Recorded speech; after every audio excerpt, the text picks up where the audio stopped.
কাল সকালে উঠে দেখলেন ইন্টারনেট নেই, ফোনে নেট নেই, গুগল নেই, ইউটিউব নেই, হোয়াটসঅ্যাপ নেই, আর শুধু আপনার নয়, সারা পৃথিবীর একই অবস্থা। তখন কি করবেন? প্রথম 1 ঘন্টায় কেউ বুঝতেই পারবে না যে আসলে কি হচ্ছে। সবাই ফোন রিস্টার্ট দেবে, ওয়াইফাই বন্ধ করে আবার চালু করবে, তারপর ধীরে ধীরে বুঝবে যে এটা শুধু তাদের সমস্যা নয়। ব্যাংক বন্ধ হয়ে যাবে, কারণ আজকের বেশিরভাগ লেনদেন হয় অনলাইনে। হাসপাতালের রিপোর্ট আসবে না, বিমান চলাচল বন্ধ হয়ে যাবে, কারণ এয়ার ট্রাফিক কন্ট্রোল ইন্টারনেটের উপর নির্ভরশীল।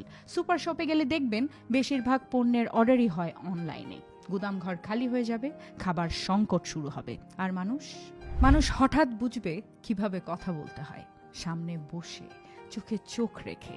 পাড়ার চায়ের দোকানে আবার ভিড় হবে, মানুষ আবার চিঠি লিখবে, আবার দরজায় কড়া নাড়বে। হয়তো সেই পৃথিবী একটু স্লো হবে, কিন্তু হয়তো একটু বেশি মানবিকও হবে। আপনি কি ইন্টারনেট ছাড়া একটা সপ্তাহ থাকতে পারবেন? সৎভাবে কমেন্টে লিখুন হ্যাঁ বা না। এরকম আরো ভিডিও পেতে এক্ষুনি সাবস্ক্রাইব করুন। আমি পিঙ্কি ছেত্রী। জানতে থাকুন, এগিয়ে থাকুন।